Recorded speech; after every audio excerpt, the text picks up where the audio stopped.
Bonjour, on se retrouve pour la fiche numéro 6, interrogation orale, le dépassement. 4 parties. Premier point, les précautions avant, pendant et après le dépassement. Ensuite, les dangers liés au dépassement, être dépassé. Et ensuite, pour les permis BE, CCE, D1E et DE, donc les permis poids lourds articulés avec, et voitures avec une remorque également. La partie dispositifs latéraux arrière de protection. Donc, le plan que je vous propose, eh bien, on respecte, les propositions de la fiche, orale. Voilà. Alors, le dépassement, précautions avant, pendant et après. Donc tout simplement avant, on pense déjà à la réglementation. Est-ce que le marquage au sol nous autorise le dépassement? Est-ce que les panneaux nous autorisent le dépassement? Est-ce qu'il y a une voie ferrée? Est-ce qu'il y a une priorité à droite? Voilà, plusieurs choses, dans le code de la route peuvent nous interdire de dépasser. Mais la première chose, c'est déjà le marquage au sol et les panneaux. On peut rappeler aussi que sur une 4 voies, les poids lourds ne peuvent utiliser que 2 voies, donc la troisième voie est interdite au dépassement. Ensuite, est-ce qu'on a la visibilité devant? Est-ce qu'on a ensuite l'espace suffisant pour se rabattre?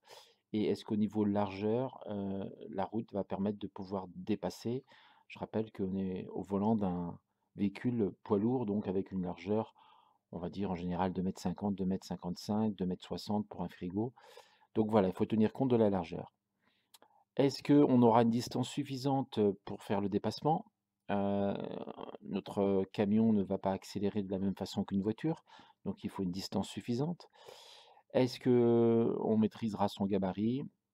Et avant d'entamer le dépassement, on fait bien sûr un contrôle rétroviseur pour voir s'il n'y a pas quelqu'un qui nous dépasse derrière et on met son clignotant.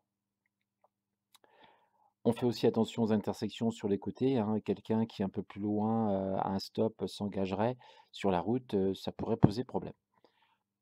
Pendant le dépassement, attention à l'espace latéral avec, le véhicule que l'on dépasse. Le code de la route nous dit que quand on dépasse, un 2 roues, on va dire hors agglomération, c'est, 1,50 m ou un piéton également. Il n'y a pas de dimension précisée quand on dépasse une voiture ou un camion, mais il faut avoir un certain intervalle de sécurité quand même. Donc attention à cette largeur. Attention avec notre camion au déplacement d'air et de vent.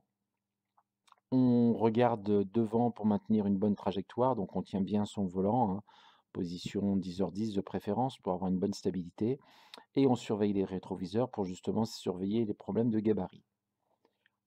Après avoir fait le dépassement, on va se rabattre quand on aura réellement bien dépassé le véhicule. Donc on le regarde avec ses rétroviseurs, on essaye de juger. L'autre usager peut éventuellement nous faire des appels de feu pour nous prévenir. Et on essaye de se rabattre sans le gêner et en maintenant son allure pour créer un intervalle de sécurité. Donc voilà les principales consignes pour le dépassement avant, pendant et après. Maintenant, passons au danger. Alors le danger du dépassement, c'est quoi? C'est bien sûr d'accrocher, hein, le véhicule que l'on dépasse. C'est ensuite de peur de l'accrocher, d'aller trop à gauche et de faire un renversement sur l'accotement de gauche, sur une route à double sens. Et puis, si on juge mal la distance que l'on a pour dépasser, si on juge mal la voiture éventuellement qui est en face, on risque le choc frontal et donc très grave avec le véhicule qui arrive en face. Le être dépassé, eh bien, c'est quoi, les précautions quand on est dépassé? Ben, on maintient bien son allure. Éventuellement, si besoin, on peut aider l'autre en levant un peu l'accélérateur, mais normalement l'autre a dû faire le nécessaire pour dépasser en sécurité. On se serre légèrement à droite si besoin et on surveille dans ses rétros, et on maintient bien sa trajectoire pour ne pas surprendre la personne qui nous dépasse. Le deuxième point, les dispositifs de protection. Alors c'est quoi les dispositifs de protection? Déjà, ce sont les barres latérales, donc sur les côtés du camion et la barre de protection, arrière sur notre camion. Alors, leur but c'est quoi? C'est d'éviter qu'un autre usager s'engouffre sous le véhicule et se fasse donc écraser, aussi bien sur les côtés donc que par l'arrière. Donc les barres latérales, ça va être surtout quand on tourne à droite, quand on change de direction. Imaginons en agglomération, vous tournez à droite, vous coupez une bande cyclable. Si vous avez mal observé, un vélo peut venir s'engouffrer sous votre camion.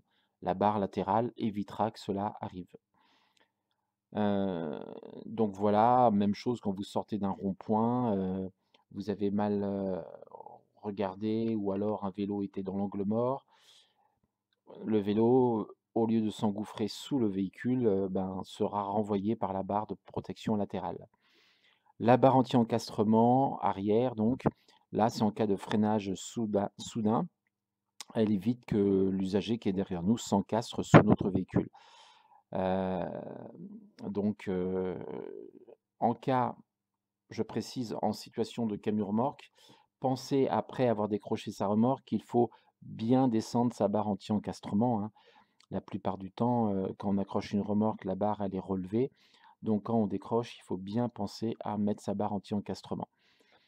Et certains véhicules, ils n'ont pas de barre anti-encastrement, c'est parce qu'ils en ont pas besoin, car ils ont déjà, par exemple, le haillon élévateur qui par sa fonction, remplace également aussi la barre anti-encastrement.